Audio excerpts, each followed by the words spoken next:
मेरा आधी कहना तुम्हें अच्छा नहीं लगेगा, इसलिए बेहतर होगा तुम लोग अपने राजमहल में लौट जाओ, जहां पे दासियां तुम्हारे आगे पीछे घूमती हैं तुम्हारी सुख सुविधा का ध्यान रखने के लिए। जाओ। नहीं श्रीमान, आप जैसे गुण और ज्ञानी से तो हम कुछ भी सीखने के लिए तैयार हैं। हमें कृपा करके बताइए, मेवाड़ की समस्या हम कैसे। एक विचार बार बार मुझे परेशान करता है कि तुम जैसा अज्ञानी और भावुक व्यक्ति आने वाले समय में मेवाड़ की राजगद्दी पे विराजित होगा।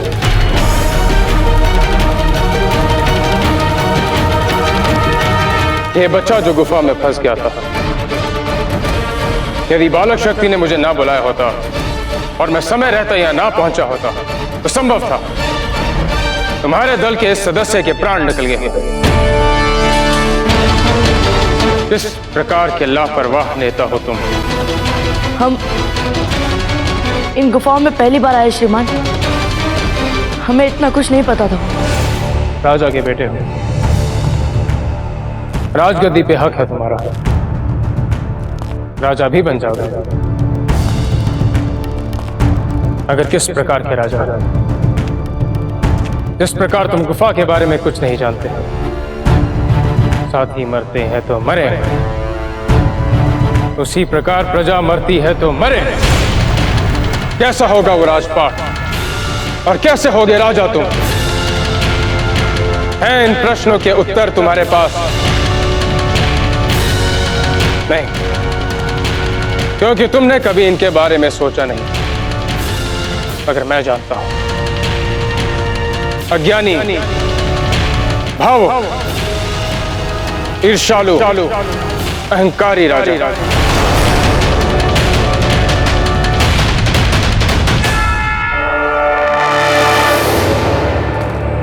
बहुत जल्दी तुम्हें युवराज बना दिया जाएगा, क्योंकि तुम्हारा हक है। इसलिए बिना शिक्षा दीक्षा के तुम राजा भी बन जाओ। जब ऐसे बच्चे बनने वाले हैं राजा मेवाड़ के, तो क्या होगा भविष्य मेवाड़ का? ईश्वरी रक्षा करे मेवाड़ की।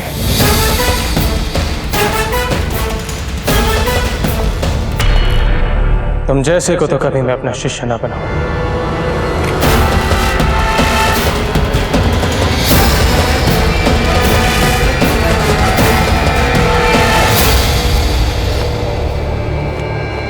राजन, दाक्षिणात्य राजकुमारों को शिक्षा देने के बाद हमें इतनी स्वर्ण मुद्राएं प्राप्त हुई कि पीढ़ियों तक आनंदित जीवन व्यतीत कर सके। इसलिए फिर हमने शिक्षण से संन्यास ले लिया।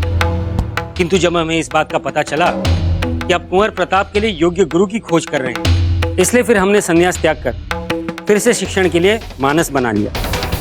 संन्यास लेने के बाद फिर उसका त्याग क्यों आचार्य जी?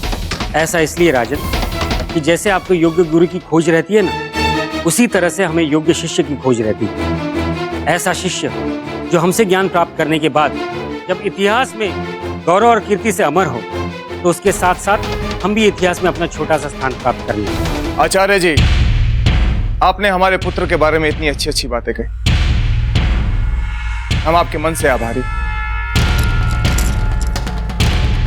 आप सभी आचार्य राजमहल में आके राजमहल का जो मान सम्मान बढ़ाए, उसके लिए मैं मेवाड़नाथ की ओर से आप सभी का हार्दिक अभिनंदन करता हूं। बहुत शीघ्र ही मेवाड़नाथ जब इस विषय पर अपना निर्णय सुना देंगे तो हम आपको खबर कर देंगे।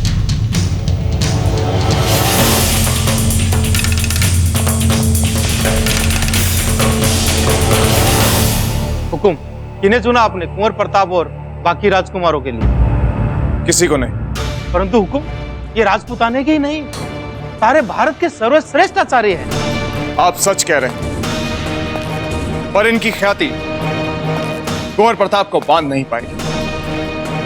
कुंवर प्रताप को परंपरागत परिपाटी से बाहर निकलकर शिक्षा प्राप्त करने की भूख, और परंपरागत परिपाटी का अनुगमन करने वाले ये विद्वान ना तो स्वयं इस परंपरा से कभी बाहर निकलेंगे और ना ही कुंवर प्रताप की जिज्ञासा को शांत कर पाएंगे। और वैसे भी जो गुरु अपने शिष्य के गुणों से इतना प्रभावित हो, वो अपने शिष्य को सही मार्ग क्या दिखाए? ये तो अभी से कुंवर प्रताप का स्तुतिगान कर रहे हैं।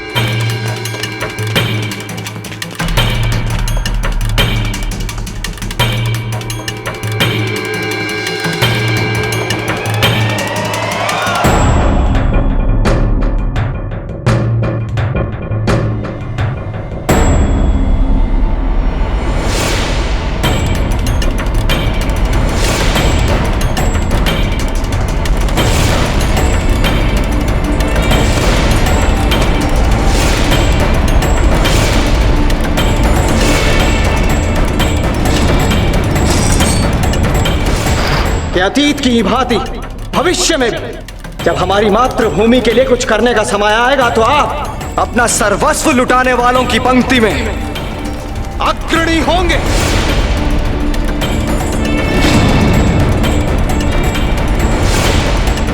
मेवाड़ पे आने वाला संकट हो तुम, अज्ञानी, भावुक, ईर्ष्यालु, अहंकारी राजा।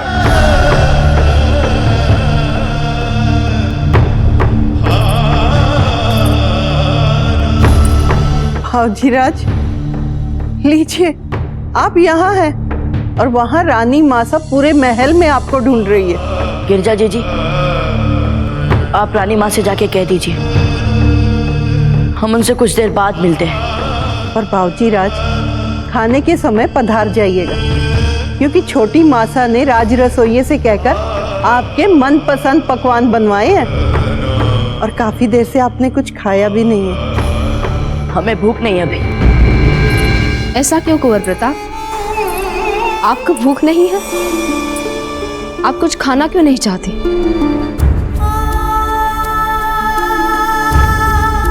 क्योंकि हम इस योग्य नहीं है रानी माँ, इन मनुहारों के, इन पकवानों के। ऐसा किया क्या है हमने?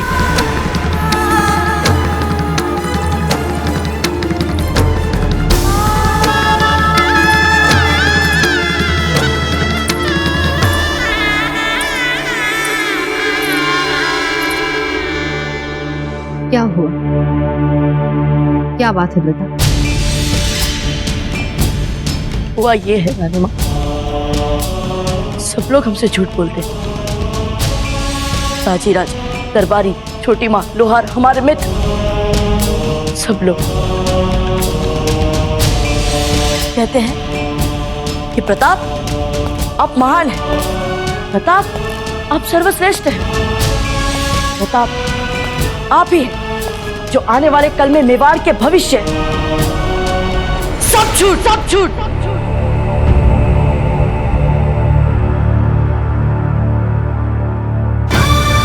हमें तो ये कहते हुए डर लगता है रानी माँ, पर हमारे पूर्वजों तक ने हमसे झूठ कहा, उठाने दी थी उन्होंने ये अपनी खानदानी तलवार हमें। क्यों इन्होंने हमें झूठा विश्वास दिया कि हम महान हैं? क्यों? माँ, हम इतने नासमझ कैसे हो गए? जिसे ढंग से तलवार तक पकड़नी नहीं आती, वो स्वयं को वीर मानने लगा है। ना खोखला आत्मविश्वास। हम मेवाड़ के भावी राजा बनेंगे? कैसे करेंगे हम मेवाड़ के रक्षक? नहीं, हम तो केवल एक साधारण सिपाही जितने भी नहीं। हम मेवाड़ के राजा बनने के योग्य तो है ही नहीं माँ। हमें कुछ नहीं आता, हमें कुछ नहीं आता माँ।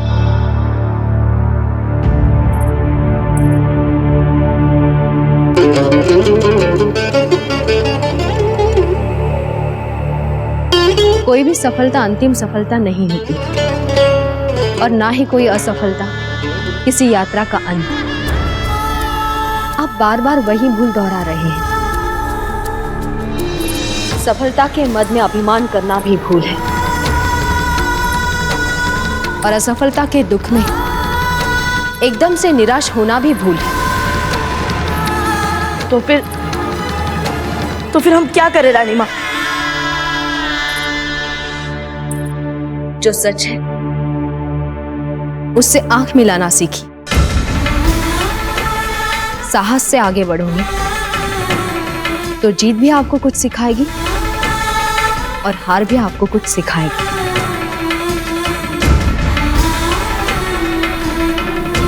किससे मिले थे आज आप? हम एक आचार्य से मिले थे। हम गुफा में गए थे रानी माँ। आचार्य जी ने हमें पहली बार दर्पण दिखा दिया।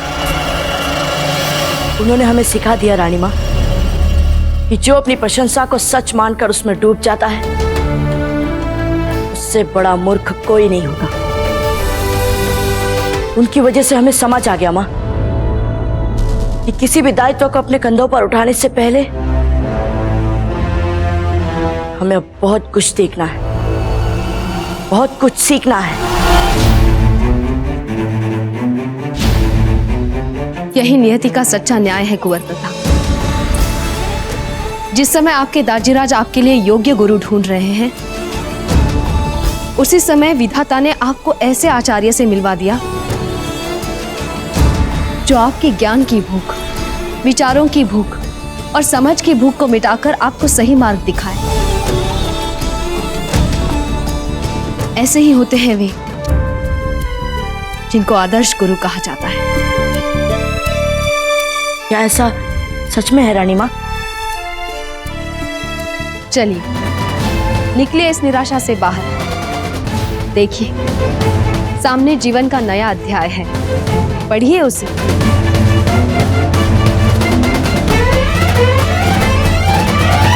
राणा जी, घनी खम्मा, हमें लगता है कुंवर प्रताप अपने आदर्श गुरु से मिल चुके हैं। अपनी पहली छोटी सी भेंट में ही इन गुरुवर ने कुंवर प्रताप को जीवन की सबसे बड़ी शिक्षा दे डाली है। अब समस्या बस इतनी है कि कुंवर प्रताप को न तो इनका नाम पता है और न ही निवास। आप उन्हें ढूंढ ले तो ये आचार्य प्रताप के लिए सर्वथा योग्य गुरु साबित हो सकते हैं। सुरतन सिंह जी, हुक्म। अब हमें आचार्य खोजने की कोई आवश्यकता नहीं। रावत जी से कहिए कि हम उनसे मिलना चाहते हैं। उन्हें हमारे लिए किसी को खोजना है। हुक्म। चाहिए। सारी तैयारियां हो गई है ना? हमें तो तीज के त्योहार में बड़ा ही आनंद आता है और किसी त्योहार में आता ही नहीं। जितना सजना है, संवरना है, संवर लो। लाली सुरमा सब लगा दिए हमने। क्या बात है, क्या बात है। बेना, तीज का त्योहार तो हर वर्ष आता है और हम तो इसी आस में हर वर्ष सजते हैं, संवरते हैं, इतना कुछ करते हैं कि चलो राणा जी इस वर्ष तो हमारे साथ तीज मना ही लेंगे। पर क्या करें, उनकी आपसे नजर हटे तब तो वो हमें देखें। किसे देख रही हैं आप? खोको याची। याची जी महारानी साहब, एक बार हमारा श्रृंगार देख लीजिए ना। हम अभी तैयार होके आते हैं जीजा। हाँ बहना, चलिए।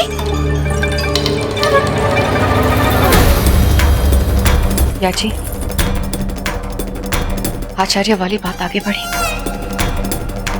मेवाड़नाथ कई आचार्यों से मिल चुके थे, पर अब तक किसी का चुनाव नहीं किया है उन्होंने। जीजा ने प्रताप को युवराज घोषित करने से पहले उनके किसी योग्य गुरु से शिक्षा वाली बात रखकर अनजाने में हमारी सहायता की है। अब हमें आगे क्या करना है सोचने का समय मिल गया है। कोई हमसे पूछे ना याची, आचार्य मिलने में जितना समय लगेगा उतना ही लाभ होगा हमारा। महारानी जयवंता बाई पधार रही हैं।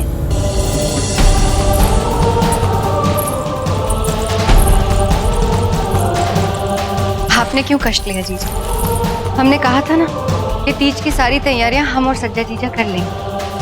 हमें आप पर पूरा भरोसा है बेना। हम यहाँ इसलिए नहीं, किसी और काम से आए हैं। बेना सज्जा, हम खास आपको ये बताने आए हैं कि हमारे राजकुमारों के लिए योग्य गुरु का चुनाव हो गया है। अरे वाह जीजा, ये तो बड़ा ही अच्छा समाचार दिया आपने इस शुभ अवसर पर। पर वे है कौन और कब से देना शुरू कर रहे हैं वो शिक्षा हमारे पुत्रों को? कौन है ये तो हमें भी नहीं पता चला, पर चुनाव हो गया है, ये है महत्वपूर्ण बात। हमें तो इस बात का भी संतोष है कि कुंवर प्रताप अब समझदारी के साथ साथ अपना बचाव करना भी सीख जाएंगे। बिल्कुल जीजा, बहुत आनंद हुआ हमें ये सब सुन के। हम चलते हैं।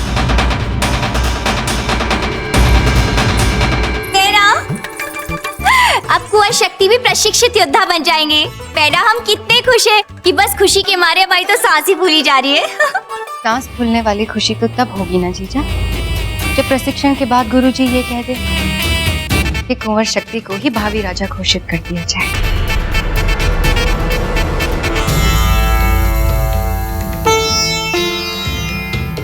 ये कैसी बातें कर रही हैं बहना? आप हमारे साथ परिहास कर रही हैं। परिहास? क्यों जीजा? हमने तो राणा जी को भी यही कहा था कि हम उनकी बात से सहमत नहीं हैं। मानते हैं प्रताप ने किले पर मेवाड़ी ध्वज फहराया, पर इससे वो कल के मेवाड़ के राजा, ये तो बड़ा निर्णय है ना जीजा। हमें लगता है कि सारे राजकुमारों को बराबर अवसर मिलना चाहिए, जो सबसे योग्य हो उसे चुने मेवाड़ का भविष्य। इतनी हड़बड़ी क्या है निर्णय लेने में? मेवाड़ के भविष्य की बात है ना। ये तो आपने बहुत अच्छी बात कही बहना कि कुंवर शक्ति भी युवराज घोषित किए जा सकते हैं। सज्जा बाईसा के मन में उनके शक्ति के लिए संभावनाओं का ये जो बीज हमने बोया है, समय आने पर ये बीज बड़े मीठे मीठे फल देगा। महाराज, आपके आज्ञानुसार हमने सभी राज्यों से संपर्क किया है और उन्होंने अपनी एक सूची भेजी है जो हमने इसमें अंकित कर ली है। क्षमा करें दाजीराज, हम कुछ देर बाद आ जाएंगे। रुकिए कुंवर प्रताप, आप अंदर आ सकते हैं।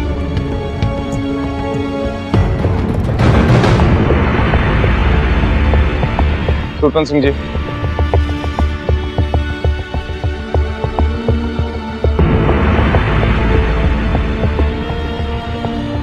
क्या बात है कुंवर प्रताप?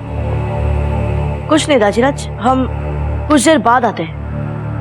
पहले तो आप यहाँ हमारी चल रही महत्वपूर्ण मंत्रणा के बीच बिना पूर्व आज्ञा के आ जाते और फिर पूछने पर बिना संतोषजनक उत्तर दिए जाने लगते।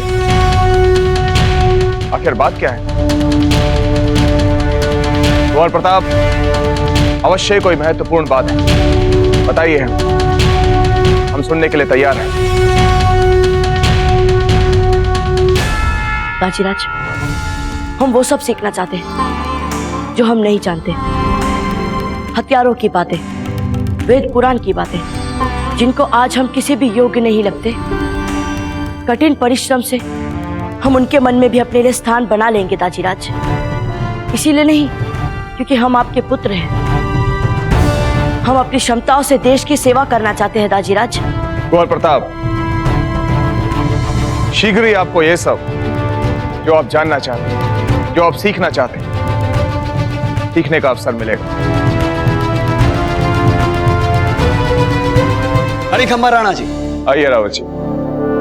राणा जी, बाबूजी राज प्रताप और अन्य राजकुमारों के प्रशिक्षण हेतु जिन गुरु को खोजने का उत्तरदायित्व आपने हमें सौंपा था, एकलिंग नाथ जी के आशीर्वाद से हमने उस उत्तरदायित्व को पूर्ण किया है। बहुत अच्छे रावत जी, बहुत अच्छे। बताइए उनके बारे में। राणा जी, उनका नाम है आचार्य राघवेंद्र। वंशावली उनकी निर्बाध रूप से रघुकुल तक जाती। वेद पुराणों के प्रचंड ज्ञाता, सभी तरह के अस्त्र शस्त्रों को संचालित करने में पारंगत होने के साथ साथ वो धनुर्विद्या के भी ज्ञाता हैं। अपने मन, आत्मा और शरीर को एकाकार करके आचार्य जी बड़े से बड़ी चट्टान को अपने हाथों से हिला सकते हैं। राणा जी, इस समस्त राजपुताने में उनके जैसा गुणी आचार्य कोई दूसरा नहीं हो।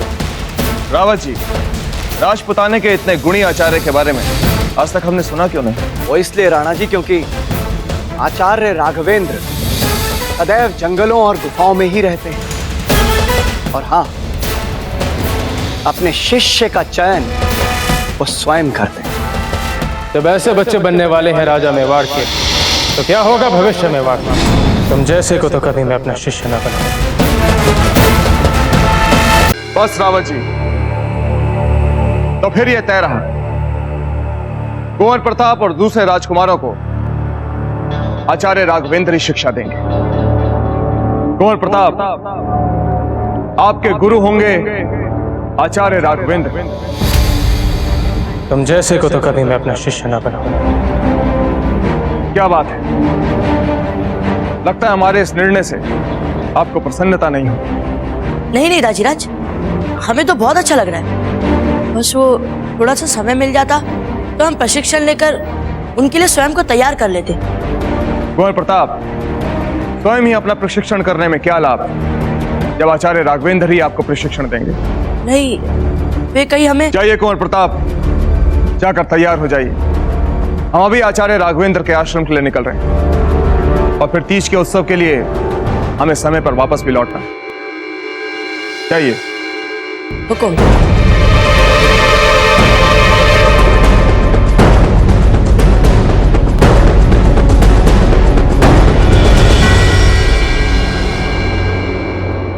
बाबूजीराज, आपने हुक्म से कहा क्यों नहीं? ये वही आचार्य जी है जो आपको मेवाड़ के राणा बनने के युग समझ ही नहीं रहे थे। हम कैसे बोलते सोम? यदि हम कहते तो हमारी गुफा में जाने वाला सारा दुस्साहस दाजीराज को पता चल जाता और वहाँ की सारी बातें उनके सामने आ जाती सोम। और क्या बाबूजीराज? और दाजीराज ने हमें आचार्य जी के बारे में जो जो बताया, उससे तो हमें यही लगता है सोम कि राघवेंद्र आचार्य जी जैसा अच्छा गुरु हमें कहीं नहीं मिल सकता। इसीलिए उनका क्रोध शांत हो जाए और वे हमें अपना शिष्य स्वीकार कर ले। पर बाबूजीराज, क्या सादी वेशभूषा देखकर आचार्य जी का क्रोध ठंडा हो जाएगा? क्या पता सोम, आचार्य जी का क्रोध हमारी सादी वेशभूषा देखकर ही कुछ शांत हो जाए।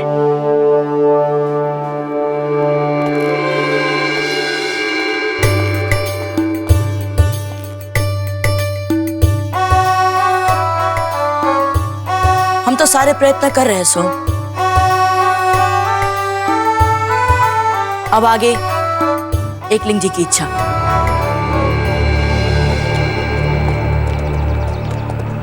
दादा भाई, घबराइए मत। साधारण वेशभूषा में देकर क्या पता आचार्य जी का आप पर वो गुफा वाला गुस्सा थोड़ा कम हो जाए। बाकी वहां तो उन्होंने आपको साफ साफ बोल ही दिया था कि आप जैसे को वो कभी अपना शिष्य न बनाए। भाई शक्ति, धीरे बोलिए। कल जो हुआ उसका पता दाजीराज को नहीं चलना चाहिए। घबरा क्यों रहे हो दादा भाई? हमको भी इसमें आनंद मिल रहा है, उसको गंवाना नहीं चाहते हैं हम, पर मन है कि मानता ही नहीं। बस एक ही इच्छा बार बार कर रहा है कि देखें क्या होगा जब आश्रम में आप और आचार्य जी आमने सामने होंगे।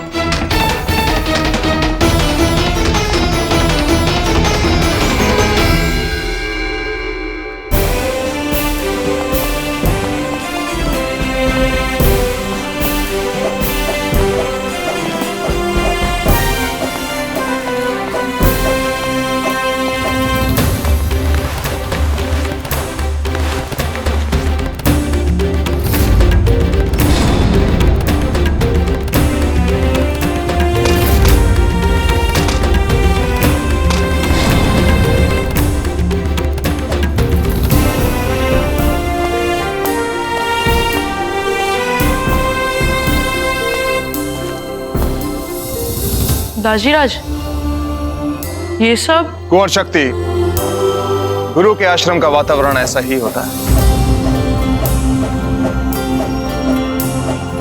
आप लोग कौन हैं तथा किससे मिलने हैं श्रीमान? हम राणा उदय सिंह हैं और यहाँ आचार्य राघवेंद्र जी से मिलने आए हैं। क्षमा करें महाराज, यदि आपको हमारे आचार्य जी से मिलना है तो थोड़ी प्रतीक्षा करनी होगी, क्योंकि हमारे आचार्य अभी ध्यान कर रहे हैं।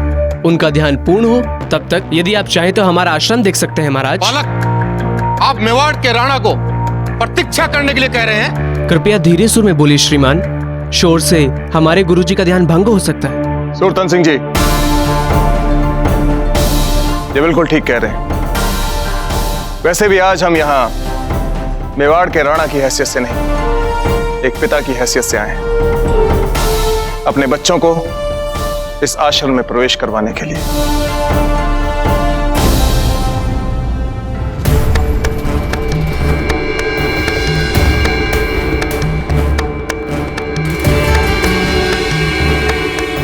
दाजीराज, आचार्य जी तो केवल अपने हाथों पर ही उल्टे खड़े हैं।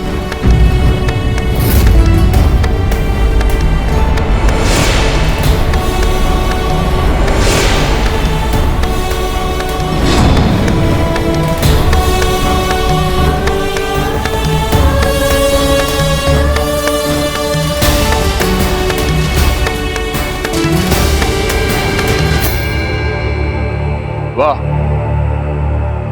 ध्यान करने की कितनी अद्भुत मुद्रा है। मेवाड़नाथ, आप हमारे आश्रम पधारे, ये हमारे आश्रम के लिए बड़े गर्व की बात है। आइए ना, जब तक हमारे गुरुजी अपना ध्यान पूर्ण करें, मैं आपको हमारा आश्रम दिखाता हूँ। आइए।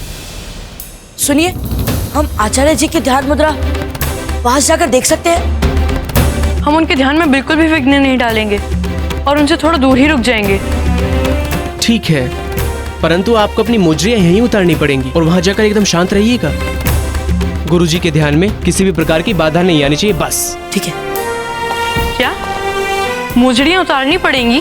भाई शक्ति, जैसा ये कह रहे हैं वैसा कर लीजिए। चलिए महाराज, चलिए।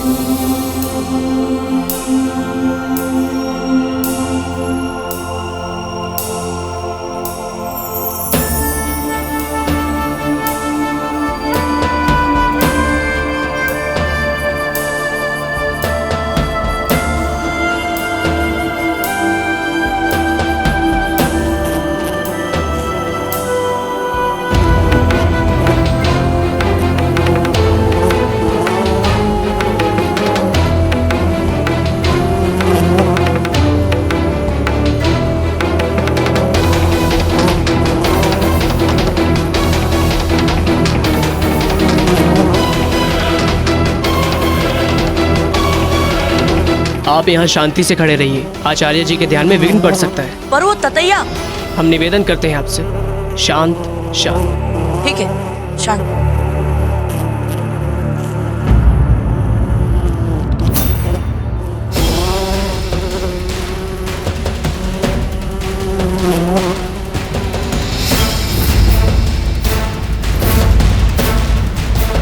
अरे भाई सुनिए, ये ततैया। अरे आचार्य जी!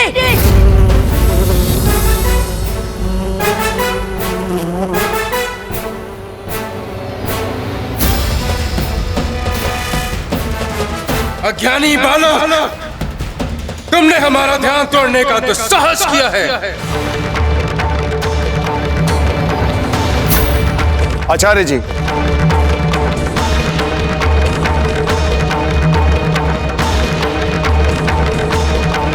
हमारा सादर प्रणाम स्वीकार कीजिए।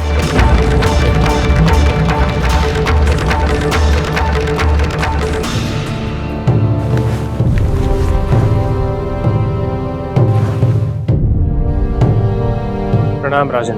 आचार्य जी, हम अपने पुत्र के व्यवहार के लिए आपसे क्षमा मांगते हैं। आप जैसा महान राणा हमारे साधारण से आश्रम में आने का कारण बताएंगे राजन? आचार्य जी, हमने आपके ज्ञान की, आपकी क्षमताओं की बहुत प्रशंसा सुनी। बताने वाले तो आपको समूचे भारत खंड का सर्वश्रेष्ठ गुरु बताते, इसलिए हम आपके पास एक विनम्र विनती लेकर आए। हम चाहते हैं कि आप हमारे राजकुमारों को अपने चरणों में बैठने का अवसर दिए और इन्हें अपना शिष्य बनाकर अपने ज्ञान के सागर में से अंजलि भर शिक्षा दें और इन्हें भी अपनी तरह शूरवीर और विद्वान बना दें, तो हम आपके आभारी रहेंगे। क्षमा कीजिए राजन, मैं आपके पुत्रों को शिक्षा नहीं दे सकता।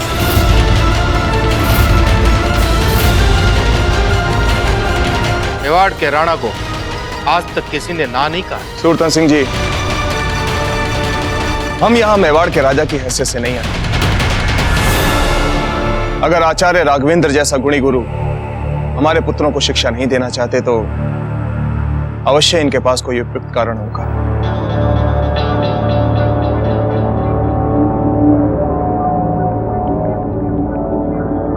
आचार्य जी, एक बार फिर से हमारा सादर प्रणाम स्वीकार कीजिए।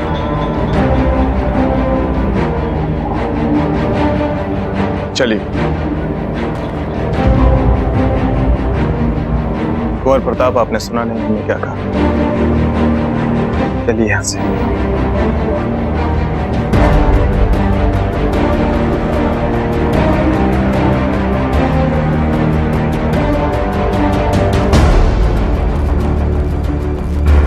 आचार्य जी,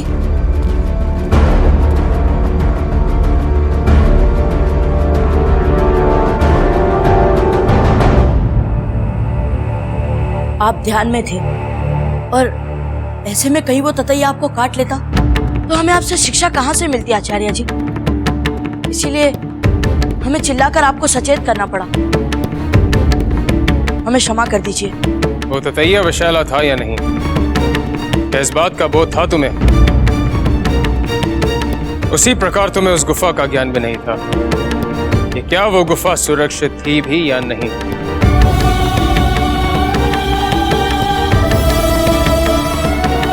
आचार्य जी, हम सब कुछ तो नहीं जानते, इसीलिए हम आपके पास आए ताकि हम वो सब कुछ जान सके जो हम नहीं जानते। हम आपके आगे हाथ जोड़कर प्रार्थना करते हैं आचार्य जी, हमें अपना शिष्य स्वीकार कर लीजिए। हमें आपसे बहुत कुछ सीखना है, सच्चे मन से सीखना है आचार्य जी।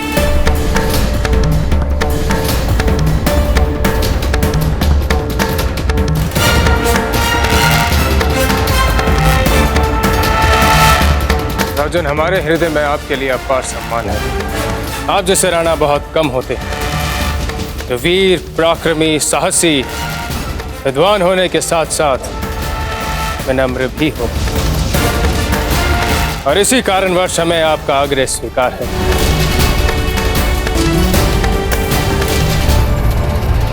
किंतु राजन, आपके इन राजकुमारों को इस आश्रम में प्रवेश कल सुबह प्रवेश परीक्षा की सफलता के उपरांत ही मिलेगा। संभव है कि ये परीक्षा में सफल ना हो पाए, विशेषकर ये।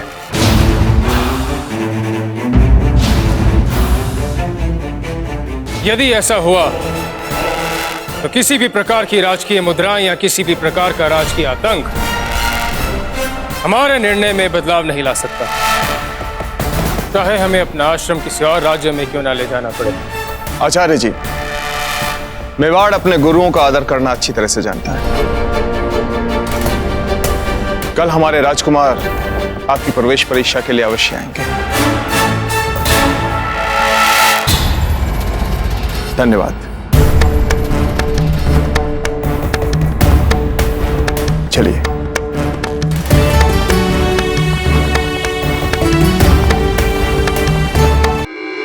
जल्दी जल्दी करो, महाराज शीघ्र ही आश्रम से लौटने वाले हैं। महाराज के राजमहल पहुंचने से पहले हमें सारी तैयारियां पूरी करनी पड़ेंगी। शीघ्र करो। केश ढंग से बनाओ हमारे। ये क्या कर रही है आप? राणा जी के सामने हम ऐसे जाएंगे? कुछ करो इनका। जाओ तुम लोग। आज अपनी जीजा के बाल हम सजाएंगे। कितनी सुंदर लग रही हैं आप, कहीं हमारी नजर ना लग जाए आपको। सच? मेवाड़ की सबसे सुंदर स्त्री हमारी प्रशंसा कर रही है, मानना तो पड़ेगा। नहीं तो कहाँ आप और कहाँ हम। ऐसी कोई बात नहीं है जीजा, सच में आज आप बहुत सुंदर लग रही हैं। अच्छा जीजा, आपको पता चला कि कुंवर शक्ति और कुंवर विक्रम के लिए राणा जी ने किस गुरु को चुना है? हमें कुछ ज्यादा नहीं पता, पर हमें कोई कह रहा था कि जयवंता जीजा ने जिनका सुझाव दिया था, राणा जी ने उनको ही गुरु चुन लिया है। अब राणा जी भी देखिए ना, हर बात में जयवंता जीजा के ही सुझाव लेकर निर्णय लेते हैं, फिर चाहे आपके बच्चों की शिक्षा की बात क्यों ना हो। अब आप ही बताओ बहना, भला हमारी भी सलाह कभी राणा जी ने ली है? छोड़िए, क्या पता जयवंता जीजा का सुझाव ही सही निकल जाए। सच जीजा, आपके बड़प्पन को प्रणाम करते हैं। यदि प्रश्न हमारे बच्चों के लाभ या हानि पर आ जाए तो हम तो किसी की न सुने। बड़ा कलेजा है आपका, आंख मीचकर सारी बातें मान लेते हैं। क्या कर सकते हैं हम भी, बस मन ही मन सोचते रहते हैं। काश हमारे मन में भी आप जितनी दृढ़ता होती। मन क्यों छोटा कर रही है जीजा?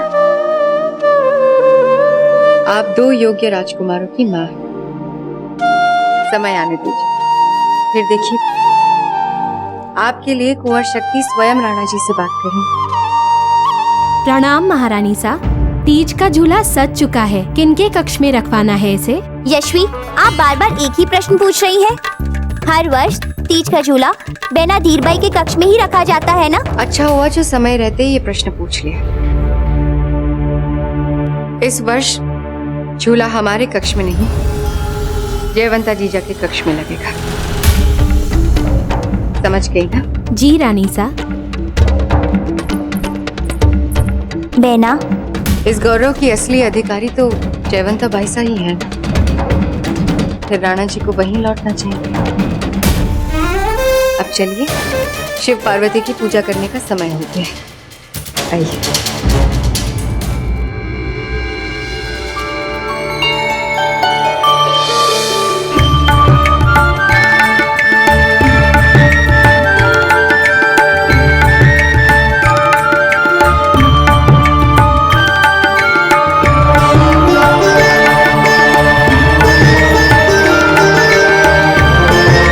पार्वती पति शंकर भगवान को प्रणाम। शंकर पार्वती की जय। शंकर पार्वती की जय। आज तीज का अवसर है, जाइए उल्लास मनाइए।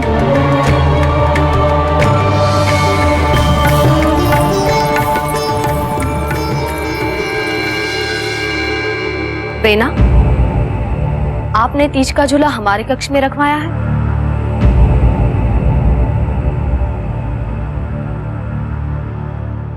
हाँ जीजा, नहीं रखवाना चाहिए था।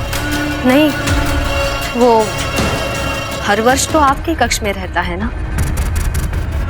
जीजा, हम चाहते हैं कि आज की ये तीज आपके लिए विशेष अवसर बन जाए। विराजिए राणा जी।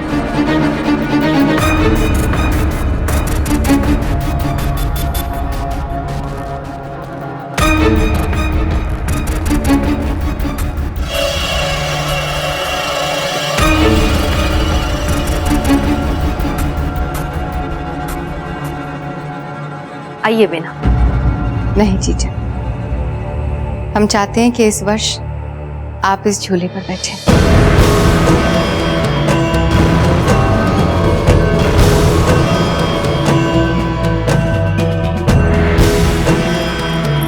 इस झूले पर बैठने का सच्चा अधिकार आपका है।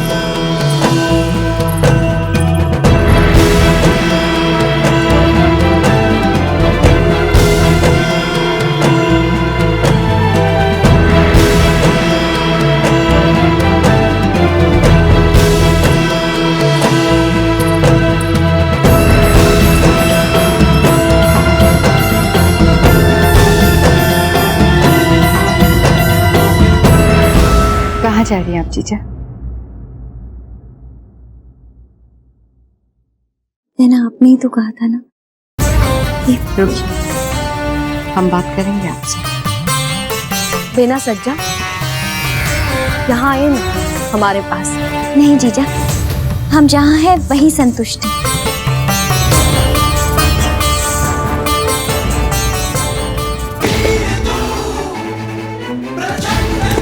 और तेज भागीरथ, और तेज।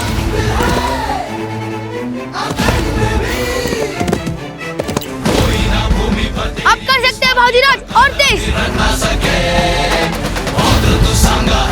जो जागा है कभी जो बुझ न सके।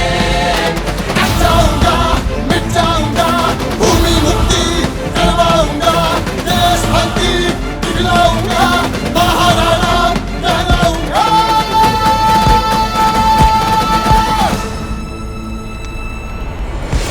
बाबूजी राज, आप इतना परिश्रम व्यर्थ ही कर रहे हैं।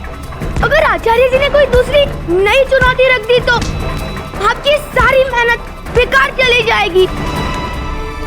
हो सकता है, पर सुन, हमें यह संतोष तो रहेगा कि हमने प्रयास किया ताकि मेवाड़ का ध्वज हमारे दुर्ग जितना ऊंचा रहे, फहराता रहे।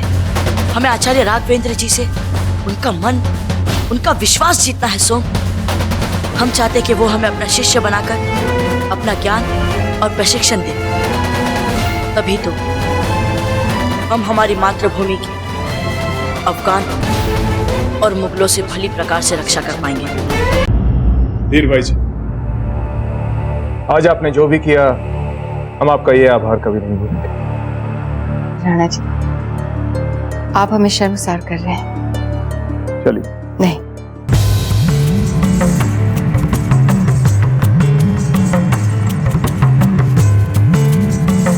आज रात आप हमारे साथ नहीं आएंगे।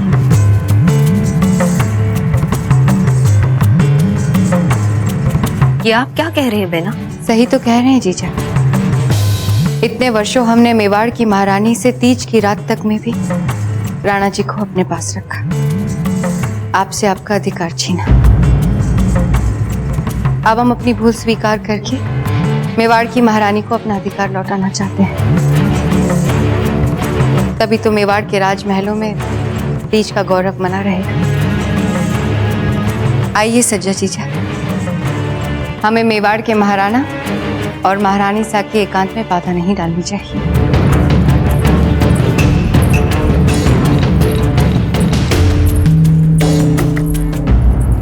नैना, आपने हमसे कहा था ना कि हमें साहस के साथ अपना अधिकार मांगना चाहिए, पर यहाँ तो जयवंता जीजा का। मेवाड़ की महारानी साहब, मेवाड़ की राजगद्दी पे किसका पुत्र बैठेगा जीजा? जयवंता बाईसा का। भावी मेवाड़ का नरेश कौन घोषित होगा? जयवंता जीजा का पुत्र, न आपका न हमारा। हमारा ये कहना है कि जयवंता जीजा के पीछे रहने का अभ्यास आरंभ कर लेते हैं, इसी में सबका भला है।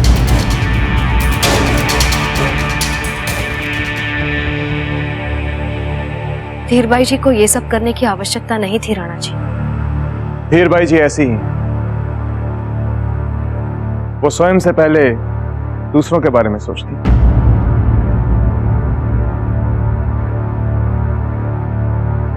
कल का दिन कुंवर प्रताप के लिए बहुत महत्वपूर्ण दिन है। हुकुम। आचार्य की परीक्षा के लिए वो बहुत मेहनत कर रहे हैं। प्रणाम दाजीराज। प्रणाम रानीमा। दाजीराज, आप यहाँ? हाँ कुंवर प्रताप, आज हम यहीं रुकेंगे। रानीमा, हम जो भी अभ्यास कर सकते थे हमने पूरे मन लगाकर किया, पर हमें अभी भी इस बात की चिंता हो रही है कि आचार्य जी हमें चुनेंगे या नहीं। कहीं हम उनकी परीक्षा में असफल हो गए तो? कुंवर जी, सफलता तिल भर सिखाती है तो असफलता पहाड़ भर।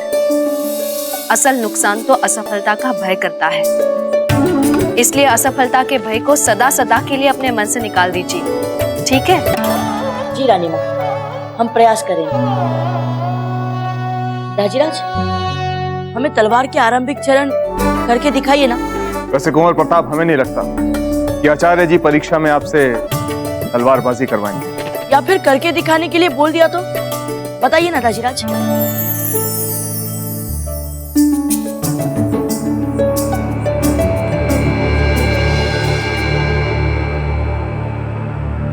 लीजिए कुंवर प्रताप। तैयार हैं आप? जी दाजीराज। चलिए।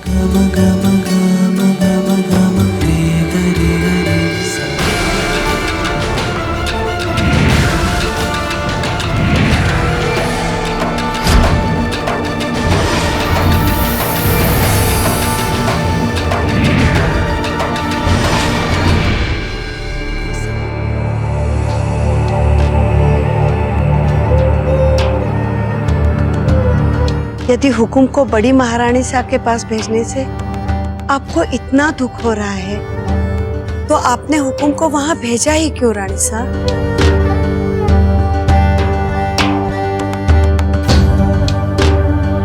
तुम बताओ क्या करते हम?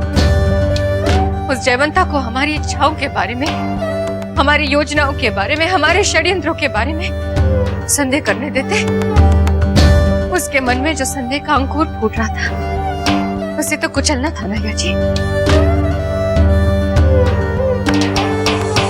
उसकी नजरें हमसे हट जाए, उसके लिए कोई तो मूल्य चुकाना था, ताकि भविष्य में जब हम अपने लक्ष्य को प्राप्त करें तो वो बीच में रोड़ा न डाल सके। सब चीजों के लिए हमें ये मूल्य चुकाना था। अब आप आगे क्या करेंगे रानी साहब? आपने क्या सोचा है अब? जो तुमने कहा था हमसे। क्या कहा था तुमने हमसे? कि हम कुछ दिनों के लिए कुछ ना करें, शांत हो जाए कुछ दिनों के लिए। अब हम वैसा ही करेंगे। जब तक उस जयवंता की नजरें हमसे ना हटे, जब तक हम उन्हें पहले जैसी अच्छी ना लगने लगे, तब तक हम कुछ नहीं करेंगे, चुप रहेंगे।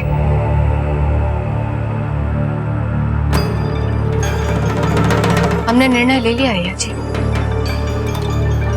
प्रताप के भावी नरेश बनने के मार्ग में अब हम सीधे सीधे स्वयं बाधा नहीं डालेंगे। सज्जा को हथियार बनाएंगे हम। उसके मन में राजमाता बनने की ऐसी इच्छा जगाएंगे कि शक्ति प्रताप का प्रतिद्वंदी बनकर सबकी दृष्टि में उभर आए।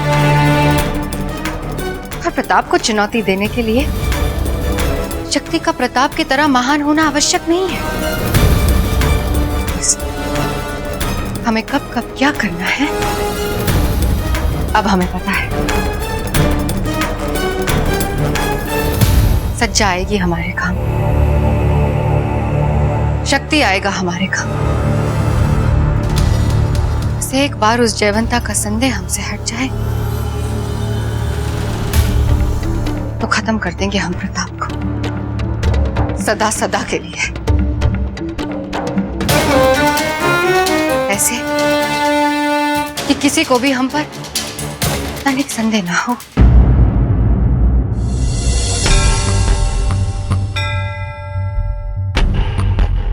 चलो अच्छा हुआ, धीर बाई जी पर जो हमारा संदेह था वो व्यर्थ निकला, है ना महारानी साहब? संदेह गलत नहीं था, बल्कि हमारा विश्वास और दृढ़ हो गया है कि कुंवर प्रताप के विरुद्ध चालें धीर बाई जी ही चल रही हैं। वो कैसे महारानी साहब? इतने वर्षों में धीर बाई जी ने राणा जी को एक बार भी अपने से दूर नहीं होने दिया, और आज कर दिया, वो भी तीज की रात। क्यों? इसी वर्ष क्यों? क्योंकि वे चाहती हैं कि हमारे मन में उनके लिए कोई संदेह ना रहे। तो अब आप क्या करेंगी महारानी साहब? कुछ नहीं, हम उनके खेल को उन्हीं के नियमों से खेलेंगे, चुपचाप बिना कुछ बोले उनकी अगली चाल की प्रतीक्षा करेंगे। और जिस दिन हमारे हाथ उनके विरुद्ध पक्के साक्ष्य आ जाएंगे, हम राणा जी के सामने उनका असली चेहरा लाएंगे।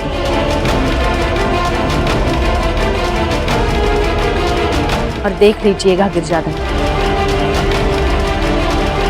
हम ये करके रहेंगे।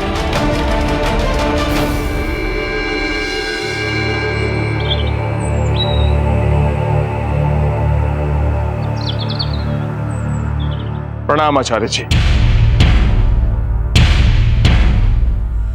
हम कुंवर प्रताप और कुंवर शक्ति के साथ साथ सभी सम्मानित राजवर्गियों के पुत्रों को अपने साथ लेकर आए और आपसे निवेदन करते हैं कि आप इन्हें भी अपना शिष्य बनाएं और इन्हें शिक्षा दें, ताकि आने वाले समय में मेवाड़ का शासन अधिक संस्कारी और अधिक शिक्षित हाथों में जाए, जो मेवाड़ की प्रजा को सच्चा सुशासन दे सके। राजन, आपने मेवाड़ नरेशों के संस्कारों के ही अनुरूप हम ब्राह्मण आचार्यों को जो सम्मान दिया है, उससे भी बढ़कर शिक्षा के लिए आपने राजकुमारों के लिए विशेष अधिकारों की हट ना करते हुए प्रजा के हित में सभी राजकीय बच्चों की शिक्षा का आग्रह किया है। उससे हमारा हृदय प्रसन्न होता है। हम किसी प्रकार का भेदभाव नहीं करते राजकीय बालकों में और प्रजा के साधारण बच्चों में। हमारे आश्रम में प्रवेश लेने के पश्चात सभी बालक हमारे लिए केवल हमारे शिष्य ही होते हैं। इन सभी बच्चों का भाग्य आपके हाथ में है आचार्य जी। आपसे शिक्षा के लिए कौन योग्य है, कौन नहीं, इसका निर्णय आपसे बेहतर और कौन ले सकता है। आप जो भी निर्णय लेंगे उसे हम सम्मानपूर्वक स्वीकार करेंगे।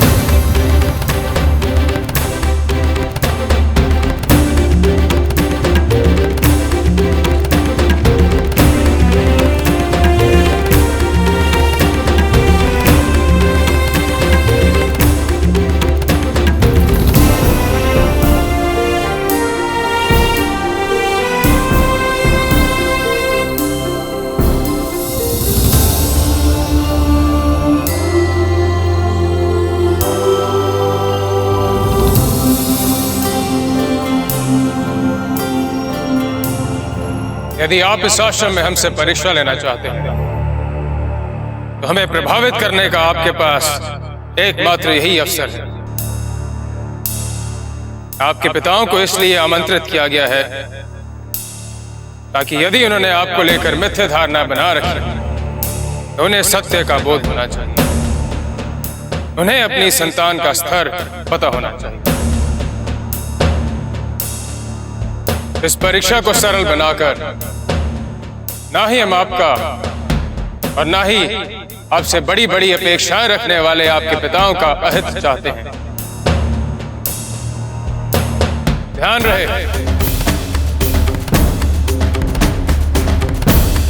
ये परीक्षा केवल शारीरिक सामर्थ्य की नहीं बल्कि मानसिक और मस्तिष्क दृढ़ता की भी है।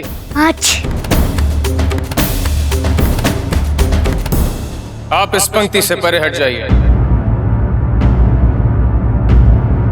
आपसे कहा कि आप इस पंक्ति से बाहर हो जाइए। आचार्य जी, ये तो क्या? एक शब्द और तो आपको भी इस पंक्ति से हटा के दर्शक दीर्घा में बिठा दिया जाएगा। समझ गए आप?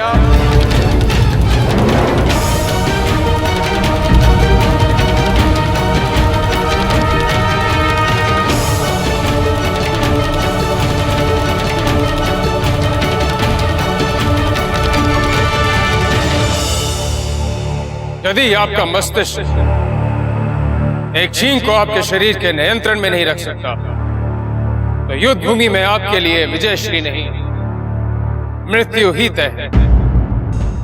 और ऐसे शिष्यों की यहां पे कोई आवश्यकता नहीं।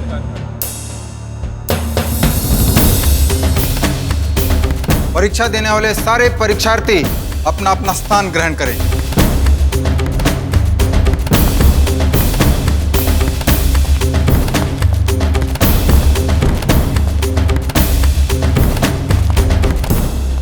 झंडे का इशारा होते ही सभी परीक्षार्थी ये पानी से भरा हुआ पात्र अपने कंधे पर उठाएंगे और इस लकड़ी से बना हुआ पुल को पार कर कर उस तरफ जाएंगे और वहां पर एक चिन्ह बना हुआ है जहां पर जाकर आपको खड़ा हो जाना है। और एक बात, पानी की एक बूंद भी झलक कर धरती पर नहीं गिरनी चाहिए और अगर ऐसा हुआ तो उस परीक्षार्थी को अयोग्य माना जाएगा। यह परीक्षा आपकी संयम की ही नहीं बल्कि आपके शारीरिक और मानसिक संतुलन की भी परीक्षा है।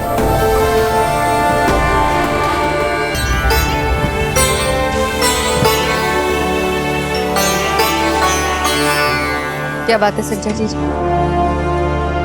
इतनी चिंता में क्यों लग रही हैं? बहना, हमारे मन में एक ही चिंता बार बार घुमड़ रही है। हमारे कुंवर शक्ति परीक्षा में सफल होंगे कि नहीं। असफलता तो उनसे पछती ही नहीं आसानी से। हम बहुत बेचैन हैं। सज्जा बेना, लीजिए, बेर लीजिए।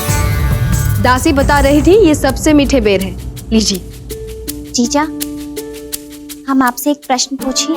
इतनी सारी योग्य दासियों के होते हुए भी क्यों हर वर्ष हम अपनी आंखों के सामने खुद खड़े रहकर मसाले पिसवाते हैं? यही पूछना चाहती है ना? हमें आनंद मिलता है इसमें सज्जा बेना, इसलिए बेर तो लीजिए। जीजा, वैसे हम आपसे ये नहीं पूछ रहे थे। हमारे पुत्र आचार्य जी के आश्रम में अपने जीवन की सबसे महत्वपूर्ण परीक्षा देने गए हैं।